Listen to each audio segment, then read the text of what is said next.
Hello dear friends, welcome to RJ's Physics classes. Electromagnetic induction എന്ന സുന്ദരമായ ലോകത്തിലൂടെ നമ്മൾ യാത്ര ചെയ്തുകൊണ്ടേയിരിക്കുകയാണ്. എഡ്ഡി കറന്റ് എന്ന പാർട്ടാണ് നമ്മൾ അവസാനം കണ്ടത്. ആണോ? ആണ് അല്ലേ? എഡ്ഡി കറന്റ് എന്ന് പറഞ്ഞ പാർട്ടാണ് നമ്മൾ അവസാനം കണ്ടത്. മെറ്റൽ ഷീറ്റിൽ ചേഞ്ച് ഇൻ ഫ്ലക്സ് പ്രൊഡ്യൂസ് ചെയ്താൽ സർക്കുലേറ്റിംഗ് കറന്റ് ഉണ്ടാവും. ആ സർക്കുലേറ്റിംഗ് കറണ്ടിനെ നമ്മൾ വിളിക്കുന്ന പേരാണ് eddy current. Okay, eddies or whirls, ചുഴികൾ എന്നാണ് കൊണ്ട് ഉദ്ദേശിച്ചത്. ആ സർക്കുലേറ്റിംഗ് കറണ്ട് ഹീറ്റ് പ്രൊഡ്യൂസ് ചെയ്യും. അതുകൊണ്ട് തന്നെ അത് വരുന്ന എല്ലാ സ്ഥലങ്ങളിലും ഒരു ലോസ് ഉണ്ടാവും. ആ ലോസിനെ വിളിക്കുന്ന പേരാണ് eddy current loss. Okay, so ഇന്ന് പറയാൻ പോണ ടോപ്പിക്കിന് മുന്നേ ബുക്കും പെന്നൊക്കെ എടുത്ത് റെഡി ആയിട്ടിരിക്കുന്നുണ്ടാവുമല്ലോ അല്ലേ? നമ്മളുടെ ബ്രെയിൻ വളരെ ഷാർപ്പായിട്ടായിരിക്കും നമ്മൾ മെയിൻറ്റെയിൻ ചെയ്യുന്നുണ്ടാവുക. കാര്യങ്ങൾ മനസ്സിലാക്കാൻ ഫിസിക്സിൻ്റെ ലോകത്തിലൂടെ രസകരമായി സഞ്ചരിക്കാൻ. ഓക്കെ, സോ ഞാൻ ആദ്യം ഒരു ചോദ്യമായിട്ട് സ്റ്റാർട്ട് ചെയ്യാണ്. ഓക്കെ, നമ്മളെ വീട്ടിൽ വെള്ളം പമ്പ് ചെയ്യണ മോട്ടോർ ഓൺ ചെയ്യുമ്പോൾ തൊട്ടടുത്ത് കത്തി നിൽക്കണ ബൾബിൻ്റെ ബ്രൈറ്റ്നെസ്സിന് എന്തെങ്കിലും സംഭവിക്കാറുണ്ടോ? നമ്മളെ വീട്ടിലെ വെള്ളം പമ്പ് ചെയ്യണ മോട്ടോർ ഓൺ ചെയ്യണ സമയത്ത് ആ മോട്ടോറിൻ്റെ സ്വിച്ചിൻ്റെ തൊട്ടടുത്ത് പഴയ ഒരു മഞ്ഞ ബൾബ് ഉണ്ടല്ലോ, ഇൻകാൻഡസെന്റ് ലാമ്പ് എന്ന് പറയണേ, ആ ബൾബ് കത്തി നിൽക്കുകയാണെങ്കിൽ ഓക്കെ, ആ ബൾബിൻ്റെ ബ്രൈറ്റ്നെസ്സിന് എന്തെങ്കിലും സംഭവിക്കുമോ? ഏത് ബൾബായാലും നമുക്ക് കാണും. ആ മഞ്ഞ ബൾബാണെങ്കിൽ വ്യക്തമായിട്ട് കാണും. അതുകൊണ്ടാണ് ഞാൻ എക്സാമ്പിൾ പറഞ്ഞത്. ഓക്കെ, സോ അതിൻ്റെ ഐഡിയ സിമ്പിളാണ്.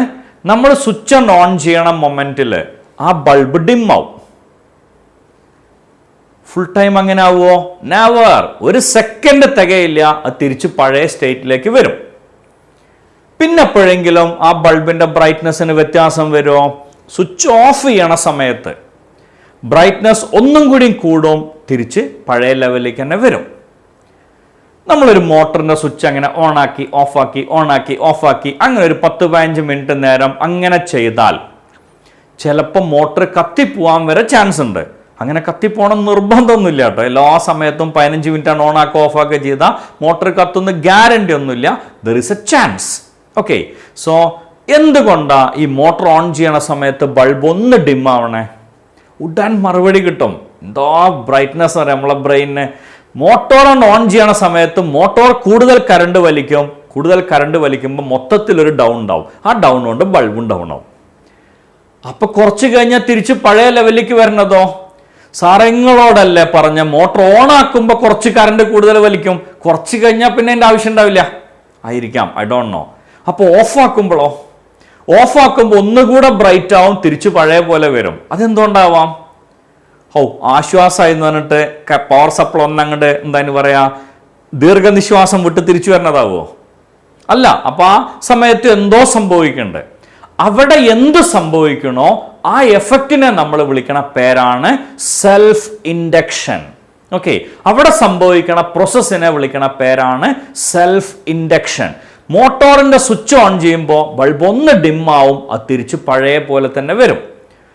ഓഫ് ആക്കണ സമയത്ത് ഒന്നുകൂടെ ബ്രൈറ്റ് ആവും, തിരിച്ച് പഴയ പോലെ വരും. ഇവിടെ എന്താണോ സംഭവിക്കുന്നത് അതിനെ നമ്മൾ വിളിക്കണ പേരാണ് സെൽഫ് ഇൻഡക്ഷൻ. ഓക്കെ, ആ പേരെന്നൊരു രസമുള്ള പേരാ, സെൽഫ് ഇൻഡക്ഷൻ എന്ന് പറഞ്ഞാൽ സ്വയം എന്തോ സംഭവിക്കാൻ. Okay, it's called self induction. Self induction എന്ന് പറഞ്ഞ ഐഡിയ കിട്ടാൻ വേണ്ടിയിട്ട് ഒരു കോയില്, ഇങ്ങനൊരു കോയില്, ഈ കോയിലിലേക്ക് നമ്മളൊരു പവർ സപ്ലൈ കൊടുക്കണം. ഒരു സ്വിച്ചും കണക്ട് ചെയ്തിട്ടുണ്ട്. ഓക്കെ, സോ 220 വോൾട്ട് 5 ആംപിയർ എന്ന് പറഞ്ഞ പവർ സപ്ലൈയാണ് നമ്മൾ കൊടുക്കണം എന്ന് വിചാരിക്കാം. ഈ സ്വിച്ച് ഓഫ് ആയിട്ടിരിക്കുമ്പോൾ ഇതിലൂടെ പാസ് ചെയ്യണ കറണ്ട് എത്രയെന്ന് ചോദിച്ചാൽ നോ ഡൗട്ട് 0. ഉറപ്പല്ലേ? നമ്മൾ സ്വിച്ച് ഓണാക്കി എന്താ സംഭവിക്കുക? ഇവിടെ കറണ്ട് ഇങ്ങനെ അങ്ങോട്ട് പോവാൻ റെഡി ആയിട്ട് നിൽക്കല്ലേ. സോ കറണ്ട് എന്ത് ചെയ്യാൻ തുടങ്ങും? ആ കോയിലിലേക്കാണ് മൂവ് ചെയ്യും. അങ്ങനെ വരുമ്പോൾ ഈ കോയിലിലെ കറണ്ട് ചേഞ്ച് ചെയ്തുകൊണ്ടേയിരിക്കും. മീൻസ് കറണ്ട് ഇൻക്രീസ് ചെയ്തുകൊണ്ടേയിരിക്കും. അങ്ങനെ ഇൻക്രീസ് ചെയ്യുമ്പോൾ അവിടുത്തെ വോൾട്ടേജും കൂടും, ഉറപ്പാണ്. Okay, voltage is proportional to current എന്നാണല്ലോ. അപ്പോൾ വോൾട്ടേജ് അതിൻ്റെ ഉള്ളിലേക്ക് എത്താണ്. ഓക്കെ, അങ്ങനെ നമുക്ക് തൽക്കാലം കറണ്ട് മാത്രം മതി. 220 വോൾട്ട് അവിടെ ഉണ്ട്. ഓക്കെ, കറണ്ട് ഇൻക്രീസ് ചെയ്യാൻ തുടങ്ങുകയാണ്. ആ കറണ്ട് ഇൻക്രീസ് ചെയ്യാൻ തുടങ്ങുമ്പോൾ it produce A change in flux. Whenever there is a change in flux in a circuit, there will be an induced EMF. ആ ഇൻഡ്യൂസ്ഡ് EMFനോട് നമ്മൾ ചോദിക്കുകയാണ്, എന്താ ചോദിക്കണ്ടേ? നീ എങ്ങനെ ഉണ്ടായേ? അല്ലേ? അല്ല, ആ ഇൻഡ്യൂസ്ഡ് EMF നമ്മളോട് ചോദിക്കുകയാണ്, ഞാൻ എങ്ങനെ ഉണ്ടായി? അങ്ങനെ വിചാരിക്കാനോട്ടോ ഞാൻ പറഞ്ഞ കഴിഞ്ഞ വീഡിയോയിൽ പറഞ്ഞ കാര്യമാണ്. ഒരു ഇൻഡ്യൂസ്ഡ് EMF ഉണ്ടായാൽ ആ EMF നമ്മളോട് ചോദിക്കണു എന്ന് വിചാരിക്കുക, ഞാൻ എങ്ങനെ ഉണ്ടായി? നമ്മൾ എന്താ മറുപടി കൊടുക്കുക? ഈ കോയിലത്തെ കറണ്ട് കൂടിക്കൂടി വരുകൊണ്ടാണ് ഇൻഡ്യൂസ്ഡ് EMF ഉണ്ടായത്. ഓക്കെ, ഉടൻ ഇൻഡ്യൂസ്ഡ് EMF നമുക്കൊരു മറുപടി തരും. എന്തായിരിക്കാം മറുപടി? ഇനി അങ്ങനെ ഉണ്ടാവണ്ട. It always try to oppose the cause എന്നാണ്. ഓക്കെ, എന്ത് കാരണം കൊണ്ടാണോ ഇൻഡ്യൂസ്ഡ് EMF ഉണ്ടായത് ആ കാരണത്തിനെ എതിർക്കാനാണ് മൂപ്പർ എപ്പോഴും ശ്രമിക്കുക. ഇവിടെ ഒരു ചേഞ്ച് ഇൻ മാഗ്നറ്റിക് ഫ്ലക്സ് ഉണ്ടായി due to increase in current. ആ ഇൻക്രീസ് ഇൻ കറണ്ടിനെ ബ്ലോക്ക് ചെയ്യണം എന്ന് പറഞ്ഞാൽ ആ കറണ്ട് ഒഴുകണതിന് നേരെ ഓപ്പോസിറ്റ് ആയിട്ട് ഇൻഡ്യൂസ്ഡ് EMF വർക്ക് ചെയ്യും. ഓക്കെ, സോ 220 വോൾട്ട് ഇങ്ങോട്ടാണ് ഉള്ളതെങ്കിൽ ഒരു 40 വോൾട്ട് ആണ് വിചാരിക്കുക ഇൻഡ്യൂസ്ഡ് EMF. അങ്ങനെ ആവണം നിർബന്ധമൊന്നുമില്ല. I'm taking only an example. ആ 40 വോൾട്ട് നേരെ തിരിച്ചൊഴുകും. So line voltage become 180. Okay, switch on ആക്കിയപ്പോഴാണ് ഇൻക്രീസ് ഇൻ കറണ്ട് വന്നത്. 0 ആംപിയർ, 1 ആംപിയർ ആവാം, 1 2 ആവാം, 2 3 വരാം, 3 4 ആവാം, 4 5 ആവാം. ഒരിക്കൽ 5 ആംപിയർ എത്തി, പിന്നെ കറണ്ട് ഇങ്ങനെ ഓടി കളിച്ചുകൊണ്ടിരിക്കും അങ്ങോട്ടും ഇങ്ങോട്ടും. നെവർ. പിന്നെ കറണ്ട് ഫുൾ ടൈം 5 ആംപിയറിലാണ്.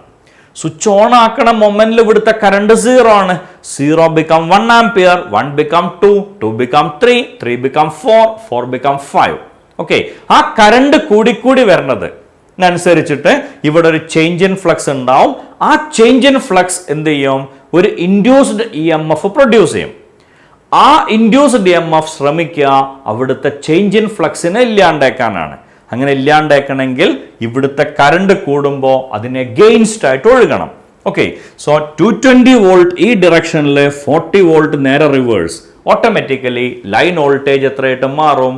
180 വോൾട്ട്. പക്ഷേ ഈ കറണ്ട് ഇൻക്രീസ് ചെയ്തിട്ട് 5 ആംപിയർ എത്തിയാൽ പിന്നെ കറണ്ട് ഉണ്ട്, ചേഞ്ച് ഇൻ കറണ്ട് ഇല്ല. ചേഞ്ച് ഇൻ കറണ്ട് ഇല്ല എന്ന് പറഞ്ഞാൽ ചേഞ്ച് ഇൻ മാഗ്നറ്റിക് ഫ്ലക്സ് ഇല്ല. ചേഞ്ച് ഇൻ മാഗ്നറ്റിക് ഫ്ലക്സ് ഇല്ലെങ്കിൽ ഇൻഡ്യൂസ്ഡ് EMF ഇല്ല.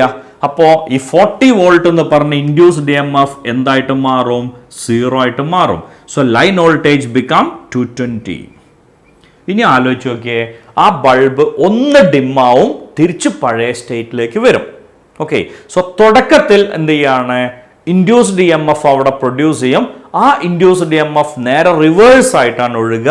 അതുകൊണ്ട് തന്നെ ഈ ഇൻഡ്യൂസ്ഡ് EMFനെ നമ്മൾ വിളിക്കണ പേര് ബാക്ക് EMF എന്നാണ്. ബാക്ക് EMF എന്നാണ് ആ EMFനെ വിളിക്കാം. Once a current become maximum it will be a constant. സ്വാഭാവികമായിട്ടും no change in current, no change in flux, no induced EMF, line voltage become 220 means the initial value. ഇനി എപ്പോഴാ change in flux ഉണ്ടാവുക? Switch off ചെയ്യുമ്പോൾ. Switch off ചെയ്യണ സമയത്ത് വീണ്ടും കറണ്ടിൽ കുറവ് വരും. കാരണം മാക്സിമത്തിൽ നിന്ന് 0ലേക്ക് ചാടും. ആ ചേഞ്ചിൽ ചേഞ്ച് ഇൻ ഫ്ലക്സ് ഉണ്ടാവും. Change in flux induced EMF produce ചെയ്യും.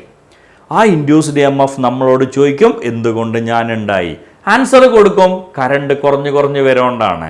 എന്തായിരിക്കും വെള്ളം മറുപടി? ഇനി കറണ്ട് കുറയണ്ട എന്ന് പറഞ്ഞാൽ ഒരു 30 or 40 വോൾട്ട് ലൈൻ വോൾട്ടേജിന്റെ അതേ രീതിയിൽ ഒഴുകും.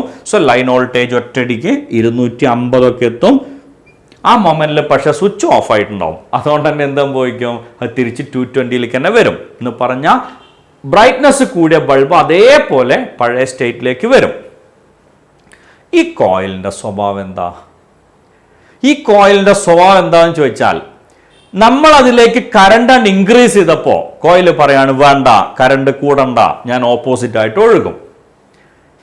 ഓക്കെ, കോയിലിന്റെ സ്വഭാവം എന്താണ്? കറണ്ട് കൂടുമ്പോൾ അത് കുറയ്ക്കുക എന്നുള്ളതാണ്. സോ കറണ്ട് കുറയ്ക്കുക എന്നുള്ളതാണ് കോയിലിന്റെ സ്വഭാവം എന്ന് വിചാരിക്കാം. സ്വിച്ച് ഓഫ് ചെയ്തപ്പോൾ കറണ്ട് കുറഞ്ഞു. അപ്പം മൂപ്പർ എന്തിനാ ശ്രമിച്ചേ? ആ കറണ്ടിനെ ഇൻക്രീസ് ചെയ്യാൻ എന്ന് പറഞ്ഞാൽ കറണ്ട് കൂടണതും ഇഷ്ടമല്ല, കറണ്ട് കുറയണതും ഇഷ്ടമല്ല. ഓക്കെ, സോ കറണ്ടിന്റെ ഗ്രോത്ത് ആണെങ്കിലും കറണ്ടിന്റെ ഡീക്കേ ആണെങ്കിലും ആ കോയിൽ അതിനെ ഒപ്പോസ് ചെയ്യും. ആ എബിലിറ്റിനെ വിളിക്കണ പേരാണ് self induction. It is the ability of a coil to oppose the growth and decay of current. കറണ്ടിന്റെ ഗ്രോത്ത് ആണെങ്കിലും കറണ്ടിന്റെ ഡീക്കേ ആണെങ്കിലും ആ രണ്ടിനെയും ആ കോയിൽ ഒപ്പോസ് ചെയ്യും. ആ ഒപ്പോസ് ചെയ്യാനുള്ള എബിലിറ്റിനെ വിളിക്കണ പേരാണ് സെൽഫ് ഇൻഡക്ഷൻ. പറഞ്ഞ ലോജിക് ക്ലിയർ ആണോ? പ്രശ്നങ്ങളൊന്നുമില്ലല്ലോ. Self induction is the ability of a coil to oppose the growth and decay of current. കറണ്ടിന്റെ ഗ്രോത്തിനെ ഒപ്പോസ് ചെയ്യും, കറണ്ടിന്റെ ഡീക്കേനെ ഒപ്പോസ് ചെയ്യും. ആ എബിലിറ്റിനെ നമ്മൾ വിളിക്കുന്ന പേരാണ് സെൽഫ് ഇൻഡക്ഷൻ. Got it? പ്രശ്നങ്ങളൊന്നുമില്ലല്ലോ. സെൽഫ് ഇൻഡക്ഷൻ എന്താന്ന് വ്യക്തമായിട്ട് മനസ്സിലായില്ലേ? It's a ability of a coil to oppose the growth and decay of current. കറണ്ടിന്റെ ഗ്രോത്തിനെ ഒപ്പോസ് ചെയ്യും, കറണ്ടിന്റെ ഡീക്കേനെ ഒപ്പോസ് ചെയ്യും. ആ എബിലിറ്റിനെ നമ്മൾ വിളിക്കുന്ന പേരാണ് സെൽഫ് ഇൻഡക്ഷൻ. എന്ന് പറഞ്ഞാൽ കൂടണതും ഇഷ്ടമല്ല, കുറയണതും ഇഷ്ടമല്ല. മീൻസ് ഈ കോയിലിന് മാറ്റങ്ങൾ ഇഷ്ടമല്ല. ഈ കോയിലിന് മാറ്റങ്ങൾ ഇഷ്ടമല്ല. Means it has the ability to resist changes. The coil has the ability to resist changes. And what's the name of that phenomena? The ability to resist changes is called inertia. ഇനേഷ്യ എന്നാണ് അതിനെ നമ്മൾ വിളിച്ച പേര്, അല്ലെ? നിൽക്കണോടത്ത് നീങ്ങാനും താല്പര്യമില്ല, നീങ്ങണോടത്ത് നിൽക്കാനും താല്പര്യമില്ല. ആ എബിലിറ്റിനെ വിളിക്കുക ഇനേഷ്യ എന്നാണ്. So it is the ability of a coil to oppose the growth and decay of current, or it has the ability to resist changes, or simply it is the electrical inertia of a coil. Self-induction is the electrical inertia of a coil. അത് പണ്ടത്തെ കീമിന്റെ question ആണ്. Electrical inertia of a coil is called dash. Answer is self-induction. സംശയമില്ലല്ലോ. Electrical inertia of a coil is called self-induction. പറഞ്ഞ logic കൃത്യമായിട്ട് മനസ്സിലായിട്ടുണ്ടാവുമെന്ന് പ്രതീക്ഷിക്കണം. Okay, ഇനി നമുക്ക് ഈ self ഇൻഡക്ഷന്റെ ഒരു equation വേണം. ഓക്കെ, അതിനുള്ള ഐഡിയ സിമ്പിൾ ആണ്. The flux in the circuit is directly proportional to current. ഉറപ്പല്ലേ? കറണ്ട് കൂടിയ ഫ്ലക്സ് കൂടും, കറണ്ട് കുറഞ്ഞ ഫ്ലക്സ് കുറയും. നമ്മൾ എന്നോ പഠിച്ചു വെച്ചൊരു സംഭവമാണ്. ഒരു സർക്യൂട്ടിലെ കറണ്ട് കൂടുമ്പോൾ അവിടുത്തെ ഫ്ലക്സ് കൂടും, കറണ്ട് കുറയുമ്പോൾ ഫ്ലക്സ് കുറയും. Means flux is directly proportional to I, or phi equal to Li, where L is a constant called coefficient of self-induction. Coefficient of self-induction or self-inductance. ആ രണ്ടും തമ്മിലുള്ള വ്യത്യാസം മനസ്സിലാക്കണേ. നേരത്തെ പറഞ്ഞത് സെൽഫ് ഇൻഡക്ഷൻ ആണെങ്കിൽ ഇപ്പൊ പറഞ്ഞ ക്വാണ്ടിറ്റി സെൽഫ് ഇൻഡക്റ്റൻസ് ആണ്. Self-induction is the ability of a coil to oppose the growth and decay of current. കറണ്ടിന്റെ ഗ്രോത്തിനെയോ കറണ്ടിന്റെ ഡീക്കേനെയോ ഒപ്പോസ് ചെയ്യാനുള്ള എബിലിറ്റിനെ വിളിച്ച പേരാണ് സെൽഫ് ഇൻഡക്ഷൻ. ഈ ഇക്വേഷനിൽ ഇവിടെ നമ്മൾ ഉപയോഗിച്ച കോൺസ്റ്റന്റിനെ വിളിക്കണ പേരാണ് സെൽഫ് ഇൻഡക്റ്റൻസ്. അതിന് ആൻസർ കിട്ടാൻ പണ്ട് നമ്മൾ റെസിസ്റ്റിവിറ്റിക്ക് ആൻസർ പറഞ്ഞ പോലെ ഈ ഇക്വേഷനിൽ ഇപ്പൊ phi ഈക്വൽ ടു Li, അതിൽ I എന്നുള്ളതിന് 1 ആംപിയർ കൊടുത്താൽ we will get phi equal to L. ഇതിൽ നിന്നാണ് നമ്മൾ സെൽഫ് ഇൻഡക്റ്റൻസിനെ ഡിഫൈൻ ചെയ്യാം. Self inductance is the magnetic flux in a coil. എപ്പോ? when 1 ampere current passing through it. Self-inductance is the magnetic flux in a coil when unit current passing through it. It's too simple. ഉറപ്പല്ലേ? phi equal to Li, അതിൽ I എന്നുള്ളതിന് 1 ampere എന്ന് കൊടുക്കുക. So phi equal to L. Self-inductance is the magnetic flux in a coil when 1 ampere current passing through it. Okay, ഒരു കണ്ടക്ടറിലൂടെ 1 ampere current pass ചെയ്യുമ്പോൾ ആ കണ്ടക്ടറിൽ ഉണ്ടാവുന്ന magnetic flux അതിനെ നമ്മൾ വിളിക്കുന്ന പേരാണ് എന്ത്? Self inductance. Self inductance is a magnetic flux in a coil when 1 ampere current passing through it. പറഞ്ഞ ഐഡിയ ക്ലിയർ ആയില്ലേ? Self inductance is the magnetic flux in a coil when 1 ampere current passing through it. Okay, ഇനി self ഇൻഡക്റ്റൻസിന്റെ unit കിട്ടാൻ phi equal to Li എന്നുള്ള equation, so L is equal to phi by I. Okay, so self ഇൻഡക്റ്റൻസിന്റെ unit വരിക weber per ampere. It's called henry. Self ഇൻഡക്റ്റൻസിന്റെ unit henry ആണ്. Weber per ampere or henry. Clear അല്ലേ? പ്രശ്നങ്ങളൊന്നുമില്ലല്ലോ. Self ഇൻഡക്റ്റൻസിന്റെ unit വരിക weber per ampere or henry. Clear? കുഴപ്പമൊന്നുമില്ലല്ലോ. Okay, ഇനി നിങ്ങൾക്കൊരു ജോലി തരാം. എന്താണ്? സെൽഫ് ഇൻഡക്റ്റൻസ് പറഞ്ഞ ക്വാണ്ടിറ്റിന്റെ ഡയമെൻഷൻ കണ്ടുപിടിക്കാൻ. ഓക്കെ, നമുക്കറിയാം L is equal to phi by I ആണ്. phi എന്ന് പറഞ്ഞ BA by I. B കിട്ടാൻ F is equal to QVB. അതിൽ നിന്ന് B equal to F by QV. ഇതിൽ നിന്ന് B കിട്ടും ഏരിയ എന്ന് പറഞ്ഞ L സ്ക്വയർ, കറണ്ട് I എന്നുള്ളതിന് A. ഓക്കെ, സോ അത്രയും വാല്യൂസ് നമ്മൾ സബ്സ്റ്റിറ്റ്യൂട്ട് ചെയ്താൽ you will get the dimension of self inductance. അതിൻ്റെ ഡയമെൻഷൻ നിങ്ങൾ കണ്ടുപിടിക്കുക. അടുത്ത വീഡിയോയിൽ അതിൻ്റെ ഡയമെൻഷൻ ഞാൻ അനൗൺസ് ചെയ്യാം. ഓക്കെ, സോ നിങ്ങൾക്ക് തരുന്ന ടാസ്ക് ആണ് സെൽഫ് ഇൻഡക്റ്റൻസിൻ്റെ ഡയമെൻഷൻ കണ്ടുപിടിക്കുക. ഐഡിയ ക്ലിയർ അല്ലേ? പ്രശ്നങ്ങളൊന്നുമില്ലല്ലോ. Okay, so unit of self inductance is weber per ampere or henry. Okay, dimension നിങ്ങൾ ഒറ്റയ്ക്ക് കണ്ടുപിടിക്കും. ഇനി നമുക്കറിയാം ഇ എന്ന് പറഞ്ഞാൽ dφ by dt അല്ലേ? പക്ഷെ ഫൈ എന്ന് പറഞ്ഞാൽ Li അല്ലേ? അപ്പൊ നമുക്ക് ഇ എന്ന് പറഞ്ഞ എന്ത് കിട്ടും? L into di by dt. Okay, ഇത് സെൽഫ് ഇൻഡക്റ്റൻസും ഇൻഡ്യൂസ്ഡ് EMFും കണക്ട് ചെയ്യണ ഇക്വേഷൻ ആണ്. E equal to L into di by dt. ഇതിൽ നിന്നാണ് നമ്മൾ സെൽഫ് ഇൻഡക്റ്റൻസിനെ ഡിഫൈൻ ചെയ്യണതെങ്കിൽ D I by D T എന്നുള്ളത് 1 കൊടുക്കുക. അങ്ങനെ കൊടുക്കുമ്പോൾ ഇ ഈക്വൽ ടു എൽ. അപ്പോൾ അതെങ്ങനെ ഡിഫൈൻ ചെയ്യാന്ന് ചോദിച്ചാൽ self inductance is the induced EMF in a coil. Self inductance is the induced EMF in a coil when rate of change of current is unity. When rate of change of current is unity. Idea clear? Okay, so നമുക്ക് equation കിട്ടി E equal to L into di by dt. ഇതിനെ base ചെയ്തിട്ട് ഒരു numerical question ചെയ്യണം എന്നൊരു ആഗ്രഹം വന്നു വിചാരിക്കാം. വളരെ സിമ്പിൾ ആണ്. In a coil current changes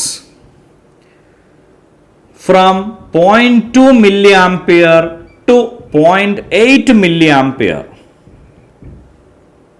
In a coil, current changes from 0.2 milliampere to 0.8 milliampere in 0.2 seconds. The EMF induced will be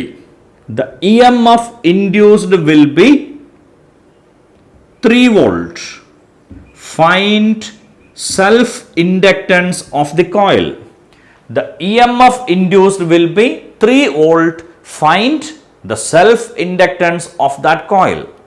Very simple. E equal to L into di by dt. E എന്ന് പറഞ്ഞ 3 volt. L into di means 0.8 minus 0.2 milliampere into 10 raised to minus 3. Divided by 0.2. So 3 equal to L into 0.6 divided by 0.2 into 10 raised to minus 3. ഇത് വെട്ടുമ്പോൾ you will get the answer 3. 3 വെട്ടിപ്പോകുമ്പോൾ L is equal to 10⁻³ Henry. Okay, പറഞ്ഞ logic clear ആയില്ലേ? 10⁻³ Henry. Okay, വെറുതെ ഒരു സംഖ്യ ഇട്ട് ഞാൻ ആ question ആണ് ചെയ്തു എന്ന് മാത്രം, അതിനപ്പുറം പ്രത്യേകിച്ച് അതിൽ റോളൊന്നുമില്ല. ഏത് നമ്പർ ഇട്ടാലും നമുക്ക് ആൻസർ കിട്ടും ഈ ലോജിക് നമ്മൾ യൂസ് ചെയ്യുകയാണെങ്കിൽ. Okay, and the next one is self-inductance of a solenoid. Self-inductance of a solenoid. ഒരു സോളിനോയിഡിന്റെ സെൽഫ് ഇൻഡക്റ്റൻസിന്റെ ഇക്വേഷൻ. ഓക്കെ, നമുക്കറിയാം ഒരു കോയിലിന്റെ ഫ്ലക്സിന്റെ ഇക്വേഷൻ ഇപ്പൊ നമുക്ക് കിട്ടി Li. ഒരു സോളിനോയിഡിന്റെ ഫ്ലക്സിന്റെ ഇക്വേഷൻ നമുക്ക് ഇപ്പൊ കിട്ടിയിട്ടുണ്ട് Li. ഫൈ എന്ന് പറഞ്ഞ മറ്റൊരു ഇക്വേഷൻ നമുക്കറിയാലോ, NBA. ബി എന്ന് പറഞ്ഞാൽ ഫോർ എ സോളിനോയിഡ്. ഇപ്പം ഇങ്ങനെ ഒരു സോളിനോയിഡ് ഉണ്ട്, അതിൻ്റെ ലെങ്ത് L ആണ്. യൂണിറ്റ് ലെങ്ത്തിലെ number of turns N, total number of turns പറഞ്ഞാൽ ക്യാപിറ്റൽ N. ഓക്കെ, അങ്ങനെയാണെങ്കിൽ capital N equal to N into ഈ ലെങ്ത് നമുക്ക് സ്മോൾ L എന്ന് കൊടുക്കാം, L. കാരണം സെൽഫ് ഇൻഡക്റ്റൻസും L ആണ്, അതുകൊണ്ടാണ്. Okay, or N equal to capital N by L. ഒരു സോളിനോയിഡിന്റെ മാഗ്നറ്റിക് ഫീൽഡ് ഇക്വേഷൻ μ0 Ni. ഇത് നമ്മൾ നേരെ ഇവിടെ കൊടുക്കുക. Phi equal to μ0 Ni. ആദ്യം ബിന്റെ വാല്യൂ കൊടുത്തു ഇൻറ്റു Na. അതൊന്ന് മാറ്റി എഴുതാം, μ0 NNA ഇൻറ്റു I. ഈ ഇക്വേഷനും ഇതും കൂടെ കമ്പയർ ചെയ്യാം. അങ്ങനെ കമ്പയർ ചെയ്യുമ്പോൾ നമുക്ക് ആൻസർ കിട്ടും L is equal to μ0 NNA. ഇതാണ് self inductance of a solenoid. L is equal to μ0 NNA. ഇനി ഇതിൽ ക്യാപിറ്റൽ N കാണുന്നിടത്ത് സ്മോൾ n ഇൻറ്റു L കൊടുത്താൽ നമുക്ക് ആൻസർ കിട്ടും μ0 N² AL. എങ്ങനെ മനസ്സിലായില്ലേ? ഈ ക്യാപിറ്റൽ N കാണുന്നിടത്ത് n ഇൻറ്റു സ്മോൾ L കൊടുക്കാം. ഓക്കെ, അതേപോലെ സ്മോൾ n കാണുന്നിടത്ത് ക്യാപിറ്റൽ N ബൈ L കൊടുക്കുമ്പോൾ നമുക്ക് മൂന്നാമത്തെ ഇക്വേഷൻ കിട്ടും N² A divided by L. ഈ മൂന്നെണ്ണം സെൽഫ് ഇൻഡക്റ്റൻസ് ഓഫ് എ സോളിനോയിഡിന്റെ ഇക്വേഷനാണ്. Okay, so L is equal to μ0 NNA, L is equal to μ0 N² AL and L is equal to μ0 N² A divided by L. ഈ മൂന്ന് ക്വാണ്ടിറ്റീസും എന്തുതന്നെയാണ്? Self ഇൻഡക്റ്റൻസിന്റെ ഇക്വേഷനാണ്. പറഞ്ഞ idea clear ആയിട്ടുണ്ടാവുമെന്ന് പ്രതീക്ഷിക്കണം. Okay, so ഈ മൂന്ന് equation കൊടുത്താലും നമുക്ക് self inductance കിട്ടും. Clear? പ്രശ്നങ്ങളൊന്നുമില്ലല്ലോ. Okay, so ഈ video ഞാൻ ഇവിടെ അവസാനിപ്പിക്കുകയാണ്. ഈ വീഡിയോയിലെ കോൺസെപ്റ്റ് നിങ്ങൾക്ക് വ്യക്തമായിട്ട് മനസ്സിലായിട്ടുണ്ടാവും എന്ന് പ്രതീക്ഷിക്കുന്നു. സെൽഫ് ഇൻഡക്റ്റൻസ് ഉള്ള കോൺസെപ്റ്റ് കൃത്യമായിട്ട് ബ്രെയിനിലേക്ക് കയറിയിട്ടുണ്ടാവും. എക്സാമിന് ക്വസ്റ്റ്യൻ വന്നാൽ എഴുതാൻ പറ്റുന്ന രീതിയിലും ഈ ടോപ്പിക് എന്താണെന്ന് അറിയണ രീതിയിലും നിങ്ങളുടെ ബ്രെയിനിലേക്ക് കയറിയിട്ടുണ്ടാവും എന്നാണ് ഞാൻ പ്രതീക്ഷിക്കണേ. എൻ്റെ വീഡിയോ നിങ്ങൾക്ക് ഇഷ്ടമായെങ്കിൽ ലൈക്ക് ചെയ്യുക, നിങ്ങളുടെ നല്ല ഫ്രണ്ട്സിന് ഷെയർ ചെയ്യുക, നിങ്ങൾക്ക് തോന്നുന്ന കമൻറ്റുകൾ കമൻറ്റ് ബോക്സിൽ പോസ്റ്റ് ചെയ്യുക. Thank you all.